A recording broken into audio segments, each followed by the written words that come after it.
नमस्ते दोस्तों, आपका स्वागत है अपने YouTube चैनल जनता दरबार पर, जहां हम दिखाते हैं जनता के अपने विचार। आज हम आए हैं कौशाम्बी गाज़ियाबाद के सीमांत विहार क्षेत्र में। यहीं से थोड़ी दूर गाज़ीपुर बॉर्डर है, जहां पर कथित किसान आंदोलन चल रहा है। तो इसको लेकर क्या है कि यहाँ पे काफ़ी लोगों की भीड़ जमा रहती है और अभी राकेश टिकैत का ऐसा कहना है कि आगामी विधानसभा पर उनका पूरा फोकस है। तो जानते हैं यहाँ की जनता की राय कि उनका क्या मानना है और किस तरह से हैं उनके अपने विचार। सर, आपका नाम? राहुल यादव। राहुल यादव जी, बताइए कि आप यूपी सरकार में किसको देखना चाहते हैं इस बार? मैं तो योगी जी को देखना चाहूँगा। योगी जी को देखना चाहिए? हाँ जी। योगी जी को ही क्यों, किसी और को क्यों नहीं देखना चाहते? इसलिए देखना चाहते हैं कि सरकार का जो सबसे महत्वपूर्ण काम होता है वो होता है लॉ एंड ऑर्डर, और लॉ एंड ऑर्डर पे योगी जी का कोई सवाल नहीं उठा सकता। तो ये बहुत महत्वपूर्ण कारण है उनको जीतने का और उनको सपोर्ट करने का। इस वक्त ये राजनीति खेली जा रही है हिंदुत्व को तोड़ने की, ठीक है, और वहीं पे जातिवाद को लेके हो रहा है कि ब्राह्मण सम्मेलन करेंगे हम सब लोग। तो आपको क्या लगता है कि क्या ब्राह्मण सम्मेलन से विपक्षी दल जीत पाएंगे? बिल्कुल नहीं जीत पाएंगे वो, और ब्राह्मणों को खतरा नहीं है। खतरा जो है ना वो है क्रिमिनलों को। जो क्रिमिनल हैं वो चाहे फिर मुसलमान हो, ब्राह्मण हो, यादव हो, कोई भी हो, वो योगी जी की नज़र में मतलब क्रिमिनल हैं।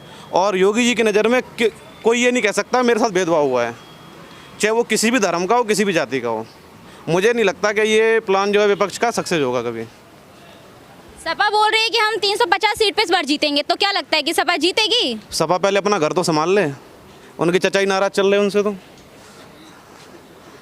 तो फिर क्या हुआ, मतलब नहीं जीत पाएगी क्या? जीत तो जाएगी, वो तो इतना विश्वास से बोल रही है। अरे उनकी जो अखिलेश यादव की जो वाइफ है डिम्पल यादव, वो कन्नौज से हार गई, उनके घर से हार गई हैं। धर्मेंद्र यादव हार गए, राम गोपाल जी के लड़के फिरोजाबाद से हार गए। वो अपना घर नहीं जीत पा रहे हैं तो कहाँ से जीतेंगे बताओ मुझे आप। कन्नौज तो उनका घर है, कन्नौज से हार गए, इटावा से हार गए, वो भोगांव मैनपुरी विधानसभा के अंदर 4 सीटें हैं, भोगांव विधानसभा हार गए वो। तो बताओ कहाँ से जीतेंगे वो? उनके घर के लोगों ने सपोर्ट नहीं कर रहे, आप बताइए मुझे। और सबसे बड़ी बात यह है, उत्तर प्रदेश के 2 दल जो सपा बसपा कहे जाते हैं वो 2019 में एक साथ आके देख लिए, और तब बीजेपी का कुछ नहीं कर पाए। उसके बाद भी जनता ने बीजेपी को सपोर्ट किया, 2/3 बहुमत दिया यूपी के अंदर। तो जब सारे दल अलग लड़ रहे हैं और जो केजरीवाल और तुम्हारे ये जो लोग आ रहे हैं यूपी के अंदर, अगर इन्हें ये लग रहा है कि हमारा जनाधार बहुत अच्छा है, तो मैं कह रहा हूँ कहीं से एक विधानसभा चुनाव लड़के देख लें केजरीवाल। यूपी के अंदर से जमानत जब्त हो जाएगी केजरीवाल की। किसी साधारण आदमी के सामने लड़के देख लें चुनाव यूपी के अंदर। बड़े नेता की तो बात छोड़ दो आप, कुछ नहीं है इनका, बस खाली बकवास। ओवैसी है, ओवैसी आके यूपी के अंदर चुनाव लड़के देख ले कहीं भी। विधानसभा चुनाव लड़ ले, लोकसभा तो भूल जाओ आप, वो नहीं जीत सकते वो यहाँ से। अब की सरकार में और पिछली सरकार में क्या फ़र्क है? बहुत फ़र्क है। मैं बताता हूँ, सबसे जो गवर्नमेंट से जो सबसे आस होती है वो होता है लॉ एंड ऑर्डर, सुरक्षा। अगर देखो पैसा हम मेहनत करेंगे तो पैसा कमा ही लेंगे, वो पैसा हमारा सुरक्षित रहना चाहिए। हमारे बच्चे जो हैं वो स्कूल जा रहे हैं वो सुरक्षित हों, ऐसा ना हो दिल्ली के अंदर से पथराव हो जाए वो स्कूल बस में जा रहे हैं, तो वो नहीं होना चाहिए। तो वो उसके लिए हमें सबसे बड़ी, आज हमारे गांव के अंदर, मैं मैनपुरी से हूँ खुद, गांव के अंदर क्या होता था पहले, हमारे जो टेबुल होते थे खेत के अंदर, हम मतलब लेके आ जाते थे शाम को, आज हम वो छोड़ के आ जाते हैं वहाँ पे। गांव के अंदर की स्थिति बता रहे हैं हम आपको। शहर के अंदर आप घूम के देख लो, गाजियाबाद जैसी सिटी के अंदर जो है वो इतनी सुरक्षा है कि आप किसी से, आम आदमी से आप कहीं से पूछ के देख लो, किसी से पूछ लो, आपको पता लग जाएगा लॉ एंड ऑर्डर की क्या स्थिति है। तो योगी जी को जिताने के लिए सबसे जो महत्वपूर्ण काम है वो है लॉ एंड ऑर्डर, और बाकी तो सरकार सारे काम अच्छे ही कर रही है, गलत क्या कर रही है। दिक्कत सरकार से एक ही है, बस जो हमारे बगल में यूपी गेट पर जो किसान आंदोलन चल रहा है, इससे हम थोड़ा सा परेशान है। इस पर सरकार थोड़ा सा ध्यान दे, और इस पर तो सरकार बहुत लापरवाह है जो मुझे लग रहा है। मतलब आपका है कि सरकार लापरवाह है गाजीपुर बॉर्डर पे जो किसान आंदोलन पे, पर वो तो पूरी मेहनत से लगी पड़ी है, उनकी बातों को भी मान रही हैं, बातों का लेती हैं कि आप बताइए आपको क्या बात है, रखिए, उनका समाधान करने के लिए बैठी है सरकार। पर टिकैत जी तो मेरे ख्याल से अलग ही अपने गुल खिलाने की सोच रहे हैं। वो तो पहली बात तो किसान है नहीं, मुझे तो लगता नहीं वो किसान है, उनको देखने से नहीं लगता। अगर किसी को लग रहे हो तो वो मुझे पता नहीं है। वो कभी हिमाचल में जाके दंगे करते हैं, कभी बंगाल चले जाते हैं वहाँ दंगे करते हैं। कल उन्होंने वहाँ पे किसानों को हरियाणा में भड़का दिया, वो टोल प्लाजा पे लोगों को पिटवा दिया। खुद तो एसी गाड़ी में रहते हैं, गनर के साथ रहते हैं, और आम जनता को वो भड़का देते हैं, और वो आम जनता लाठी डंडे खाती है, और वो बस पुलिस वाले बेचारे घायल हुए वहाँ पर, और आम जनता भी घायल हुई वहाँ पर। और कुछ किसान भावुक हैं, वो भावनाओं में बह जाते हैं, चाहे वो जाति के नाम पे बह जाते हों, चाहे क्षेत्रवाद के नाम पे बह जाते हों, और उनका टिकैत जैसे लोग जो हैं वो फ़ायदा उठाते हैं उसका। सर आपको क्या लगता है, अच्छा तो आप कितना नंबर देना चाहेंगे योगी को, मतलब 10 आउट ऑफ? बिल्कुल 10 नंबर। बिल्कुल 10 देना हाँ, चाहेंगे, बिल्कुल। ठीक है। सर आपका नाम? मेरा नाम संजीव है। हाँ जी, संजीव। संजीव सर। अच्छा तो संजीव सर ये बताइए, इस बार यूपी में आप किसको देखना चाहते हैं? यूपी में योगी के अलावा और कोई ऑप्शन ही नहीं है। ऑप्शनल नहीं है कोई ऑप्शन नहीं है, योगी ही आएंगे। विपक्षी कह रहे हैं कि इस बार योगी को तो हटा के फेंकेंगे और हम अपनी सरकार बनाएंगे। विपक्ष तो खुद ही पहले एकजुट हो जाए, वो तो खुद ही बटा हुआ है, उनमें कौन नेता है यही नहीं पता उन लोगों को, तो वो तो बस अपनी रोटियां सेक रहे हैं, बट वो तो ख्वाब देख रहे हैं, ख्वाब देखने दो उनको। ख्वाब देखने दो, सही बात है, ख्वाब देखने पे किसका टैक्स वैक्स लग रहा है तो देखने दो। तो क्या लगता है कि कितना विकास हुआ है इस बार, इस सरकार ने कितना विकास किया? विकास हुआ है, देखिए सबसे बड़ा मुद्दा है सेफ्टी। मैं यहाँ 15 साल से रह रहा हूँ इसी सोसाइटी में, मेरा अपना घर है। मैंने सपा की भी सरकार देखी है, मैंने बसपा की भी सरकार देखी है, और अभी मैंने योगी की भी सरकार देखी है। तीनों का इसलिए मैं कंपेयर कर सकता हूँ। सपा की सरकार में ये मतलब सपा की सरकार दंगे का पर्यायवाची है, यूँ समझ लीजिए। सपा आएगी, दंगा होगा। पिछले 4 साल में एक भी दंगा आपने पूरी यूपी में नहीं सुना होगा। इतना भयानक बीमारी हुई, कोरोना आया, ऑस्ट्रेलिया तक ने मतलब तालियां बजाई योगी के लिए। उन्होंने पूछा कि योगी मॉडल उन्होंने कर कैसे लिया।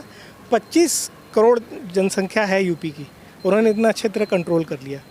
और यहाँ पर हर तरह के लोग हैं, मतलब कोई वैक्सीनेशन लगवाना नहीं चाहता है, सरकार लगाना चाहती है, उसके बाद भी सबसे कम पूरे इंडिया में सबसे कम मृत्यु दर हो रही है अभी यूपी में। तो ये शानदार एक उपलब्धि है योगी सरकार की इस कोरोना काल में।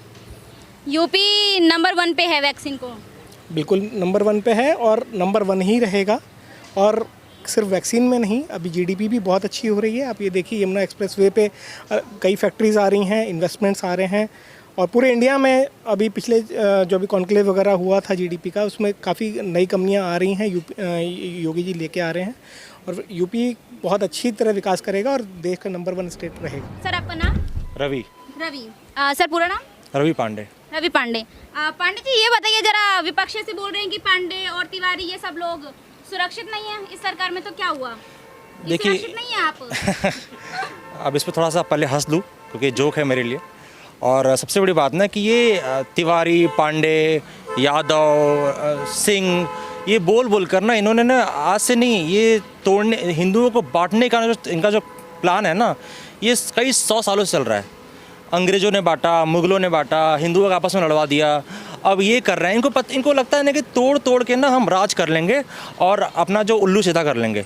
लेकिन अब जो है ना ज़माना बदल रहा है, अब लोग जाग रहे हैं। अब कुछ भी न्यूज़ होती है तो सबको पता चल जाता है अच्छा वहाँ पे ये हुआ है। अब अवेयरनेस बढ़ रहा है, अब लोगों को समझ में आ रहा है कि अच्छा ये सही है, ये गलत है। अब कोई किसी के बातों में नहीं आ रहा है, अब लोग एक हो रहे हैं। अब पांडे, तिवारी, यादव सब अलग हैं, सब एक हो गए हैं। हिंदू जो हिंदुस्तान में रहेगा वो हिंदू है, कोई जाति कोई पाति नहीं। ठीक है, कोई जाति कोई पाति नहीं की बात कर रही हैं ये। सुरक्षा को लेकर आप क्या बोलेंगे? देखिए सुरक्षा को लेकर मैं आपको कुछ फैक्ट्स बताता हूँ। मैं खुद बिहार का रहने वाला हूँ। जंगल राज मैंने देखा है लालू का, और लालू के भाई मुलायम, यहाँ पे इनका जो जंगल राज समझ में नहीं आता था, जंगल राज वो बड़ा है कि ये बड़ा है, ऐसा टाइम देखा था मैंने। यहाँ पे योगी जी के आने के बाद लास्ट 4 इयर्स में डकैती जो होती थी उसमें 45% का रिडक्शन हुआ है as per authentic report. Murder जो होते थे 19% 19% कम हो गए हैं। रेप 66% डाउन हुआ है। पिछले 4 साल में राइट्स हुए ही नहीं है। वुमेन सिक्योरिटी पे खास फोकस दिया जा रहा है ताकि महिलाएं स्वस्थ रहें। दूर दूर के गांव में जहां पे सिक्योरिटी देने में प्रॉब्लम आती थी क्योंकि इंफ्रास्ट्रक्चर नहीं था, सड़क नहीं थी, वहाँ सड़कें बनाई गई, स्कूल बनाए गए, वहाँ पे दूसरे डेवलपमेंट काम जैसे कि इलेक्ट्रिसिटी दिया गया वहाँ पे। उसके बाद पता चला कि लोगों के पास वोटिंग राइट्स ही नहीं है तो उनको वोटिंग राइट्स दिया गया। ये सब काम चल रहा है, बहुत सेफ़ है यूपी अभी, और ये आगे और भी सेफ़ रहेगा। और सेफ्टी ही क्या, सेफ्टी के बाद अभी जो डेवलपमेंट चल रहा है यहाँ पे पर कैपिटा इनकम लोगों की बढ़ गई है यूपी की। अभी जो यूपी में जो इकोनॉमिक डेवलपमेंट हो रहा है ये ग्रोथ इंजन बनने जा रहा है पूरे देश का। इसका जो वॉल्यूम है, जैसा काम हो रहा है यहाँ पे, it will be the growth engine for the entire country. उसके बाद स्मार्ट सिटी बन रही है, अलग अलग सिटीज़ में स्मार्ट सिटी बनाए जा रहे हैं। शुगर केन के जो फार्मर्स होते थे उनको पहले वो उनके पैसे देते ही नहीं थे, ये लोग पेंडिंग रहते थे, सालों तक पेंडिंग रहते थे।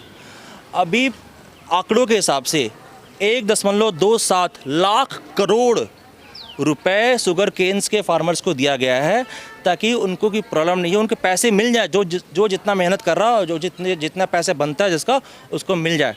तो सेफ्टी के फ्रंट पे, इकोनॉमिक फ्रंट पे, लोगों को सुरक्षा देने के फ्रंट पे, लोगों को इकोनॉमिकली राइट्स जो होते हैं उनको देने के फ्रंट पे, स्कूल देने के फ्रंट पे, इंफ्रास्ट्रक्चर देने के फ्रंट पे, हर फ्रंट पे 10 आउट ऑफ 10।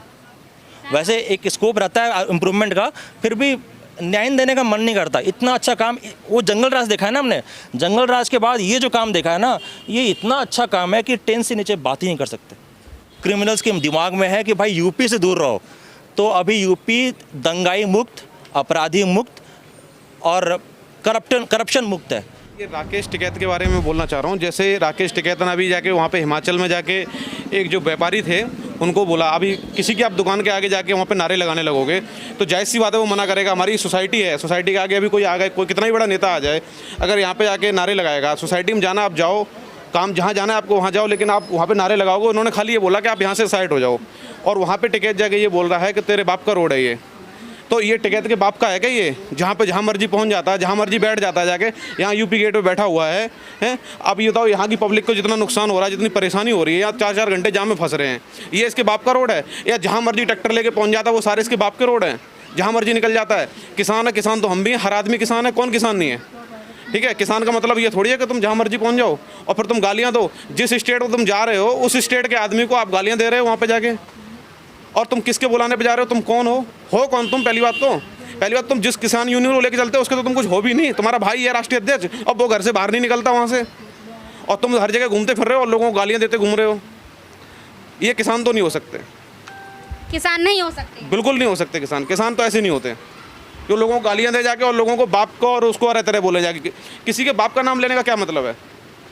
वैसे तो अगर देखा जाए रोड अगर सरकार का है तो पूरे देश का रोड है, ऐसे तो पूरे बाप का रोड है। भाई उनका हिमाचल है, उनके वो उस स्टेट का तो उनके बाप का ही है, तेरे बाप का थोड़ी है। तू यूपी से जाके वहाँ पे जाके बोलेगा जाके ऐसे? आप बताओ मुझे भाई, तू अगर यूपी का है और तू उस स्टेट में जाके उस स्टेट के बंदे को तू ये बोल रहा है जाके कि तेरे बाप का रोड है, भाई उसके तो बाप का स्टेट है वो। तो सर मुझे आपसे ये जानना है कि सरकार में इस बार आप किसको देखना चाहते हैं? यूपी में आप किसको देखना चाहते हैं? ऑब्वियस है योगी जी। योगी जी। दूसरा कोई चेहरा क्यों नहीं लाना चाहते? योगी के अलावा भी कोई और चेहरा देख लीजिए, क्या पता थोड़ा अच्छा फीलिंग्स आने लग जाए। अच्छी फीलिंग्स। मुख्यमंत्री के लिए जो नेता होना चाहिए वो राज्य का नेता होना चाहिए, जाति का नेता नहीं होना चाहिए। तो योगी के अलावा आप ही बता दें मुझे कि क्या कोई ऐसा नेता है जो राज्य का नेता कहलाने लायक हो या देश का नेता कहलाने लायक हो? सभी किसी समूह के नेता हैं, किसी जाति विशेष के नेता हैं, किसी क्षेत्र विशेष के नेता हैं। योगी जी पूरे राज्य के नेता हैं और अब तो देश के नेता बन चुके हैं। मोदी जी के बाद योगी जी ही हैं, तो योगी जी सबों के दिल में है। और अभी आपने जो क्रिमिनल्स की बात कई लोगों ने कहा एक अंतर का, उसका मैं आपको अपना प्रैक्टिकल एग्जांपल बताता हूँ। यहीं पे आगे सोसाइटी ऐसा पुष्प विहार, इसके सामने मेरी पत्नी मेरी श्रीमती जी का चेन छीन लिया गया, कैमरे में भी आ गया। वहाँ पर यहाँ पे चौकी प्रभारी हुआ करते थे विशाल श्रीवास्तव जी, अखिलेश यादव जी मुख्यमंत्री थे। हमने कंप्लेन की, आज भी मेरे पास कंप्लेन की कॉपी पड़ी हुई है, कोई कार्रवाई नहीं हुई, क्योंकि उनको डर ये था कि अगर अपराधी पकड़े जाएंगे तो थाने में पैसे नहीं पहुंचेंगे, थाने में पैसे नहीं पहुंचेंगे तो ऊपर तक पैसे नहीं पहुंचेंगे। अब वो समस्या नहीं है, अब लोग फ्री होकर के निडर होकर के यहाँ घूमते हैं। अब 12 बजे रात को भी आते समय ये डर नहीं लगता है कि कोई छीन लेगा या कोई कुछ कर लेगा। तो जनता को चाहिए क्या होता है, सभी अपना कमाते हैं, अपना हम लोग जो हैं सभी एजुकेटेड लोग हैं यहाँ पे इस सोसाइटी में, सभी अपना कमाते हैं अपना खाते हैं, सरकार के ऊपर निर्भर नहीं है। सरकार से हमें चाहिए होती है सुरक्षा, सरकार से हमें चाहिए होती है जो बेसिक फैसिलिटीज़ होती है कि हमें इलेक्ट्रिसिटी चाहिए। जब हम लोग इस क्षेत्र में आए थे तो 8-8 घंटे की बिजली कट थी। आज के डेट में बड़ा मुश्किल से कभी अगर कट हो जाए तो आधे घंटे वो भी लगता है कि अच्छा आधे घंटे लाइट चली गई, बोले एक आश्चर्य का विषय आज के डेट में होता है आधे घंटे लाइट चली गई तो। नहीं तो पहले 8 घंटे का डेली का कट था, 8 घंटे 10 घंटे। सड़कें तो क्या बताऊँ, यहाँ पर कहने के लिए शहर था, वो बड़े बड़े रोडियाँ पड़ी हुई होती थी। आज की डेट में सारी चीज़ें अच्छी हो गई हैं। और बाकी जो कोरोना काल में हमने देखा मैनेजमेंट, मैं भी खुद भी, मेरे भी एक मित्र का स्वर्गवास हो गया, उसके बाद मैं भी सेवा के लिए उतरा, तो हमने फील्ड में देखा कि कितनी अच्छी व्यवस्थाएं थी योगी सरकार की तरफ से, किसी और सरकार की बस की बात नहीं थी। और बाकी की सरकार के समय में तो सबने देखा है कि पहले पुलिस का काम क्या था, भैंस को ढूंढना, आज कम से कम पुलिस का स्तर सुधर गया है, अब पुलिस को भैंस नहीं ढूंढना पड़ता है, पुलिस अपराधियों को ढूंढती है, तो ये सुधार हुआ है। इससे और ज़्यादा सुधार क्या चाहिए हमें? महिला सुरक्षा को लेके आप क्या बोलेंगे कि महिला सुरक्षा अब जैसे आपने बताया कि आपकी मिसिस की चैन छीन गई थी, अब वो सुरक्षित हैं? रात में भी अगर बाहर निकलते तो कोई समस्या तो नहीं आती, कोई डर तो नहीं रहता आज आपको? के डेट में जो मुझे महसूस होता है कि अब डिफ्रेंशिएट करना उचित नहीं होगा कि महिला सुरक्षा, पुरुष सुरक्षा, हिंदू सुरक्षा, मुस्लिम सुरक्षा, अब ऐसा कोई विषय ही नहीं रह गया है। अब है जनता सुरक्षा। वो हिंदू है वो भी सुरक्षित है, मुस्लिम है वो भी सुरक्षित है, फॉरवर्ड है वो भी सुरक्षित है, बैकवर्ड है वो भी सुरक्षित है, पुरुष है वो भी सुरक्षित है, महिलाएं वो भी सुरक्षित है, गरीब अमीर सभी सुरक्षित है। अब कोई डिफ्रेंशिएशन नहीं है। लोग कहते थे कि पहले की योगी सरकार आएगी तो मुस्लिमों के लिए दिक्कत हो जाएगा, कहाँ मुस्लिमों के लिए दिक्कत हो गई है। तो अब इन्होंने देखा कि हिंदू मुस्लिम में भेद नहीं करवा पा रहे हैं, तब चलो जातियों में तोड़ते हैं। तो जातियों में वो कोई ब्राह्मण सम्मेलन करवा रहा है, कोई क्षत्रिय सम्मेलन करवा रहा है, इन सब से कुछ नहीं होना है। सीधी सी बात है कि लोग जाति से ऊपर उठ चुके हैं, और शिक्षा का स्तर जब अच्छा होगा तो जाति से लोग अपने आप ऊपर उठेंगे, और शिक्षा का स्तर भी अच्छा हो रहा है, और योगी जी के राज में सब कुछ अच्छा होगा। समय तो थोड़ा सा लगेगा, हाँ, बस एक शिकायत जरूर है कि यहाँ पर हम लोगों को समस्या किसान आंदोलन को लेकर के है। जो लोग यहाँ बैठे हुए हैं वो आंदोलन करें, उससे हमें कोई आपत्ति नहीं है, लेकिन ये सरकार की रोड है, सरकारी रोड है, और सरकारी रोड जनता के पैसे से बनती है, तो ये हमारी सुविधा के लिए बनी हुई है, हमारी असुविधा के लिए नहीं बनी हुई है। और ये लोग यहाँ पर बैठ करके हमें असुविधा दे रहे हैं, और सरकार इस पर ध्यान नहीं दे रही है। मैटर को खींचा जा रहा है, और ये कहीं से कोई किसान मुद्दा नहीं है, क्योंकि हम भी किसान परिवार से आते हैं। हमें नहीं लगता कि किसान बिल में कुछ गलत है, हमने भी उसको स्टडीज़ किया है।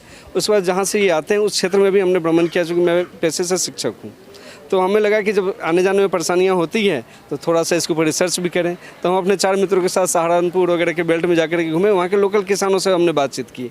तो किसानों का यही कहना था कि जो किसान हैं वो खेतों में व्यस्त हैं, किसानों के पास इतना समय ही नहीं है कि वहाँ जाकर के आंदोलन में बैठें।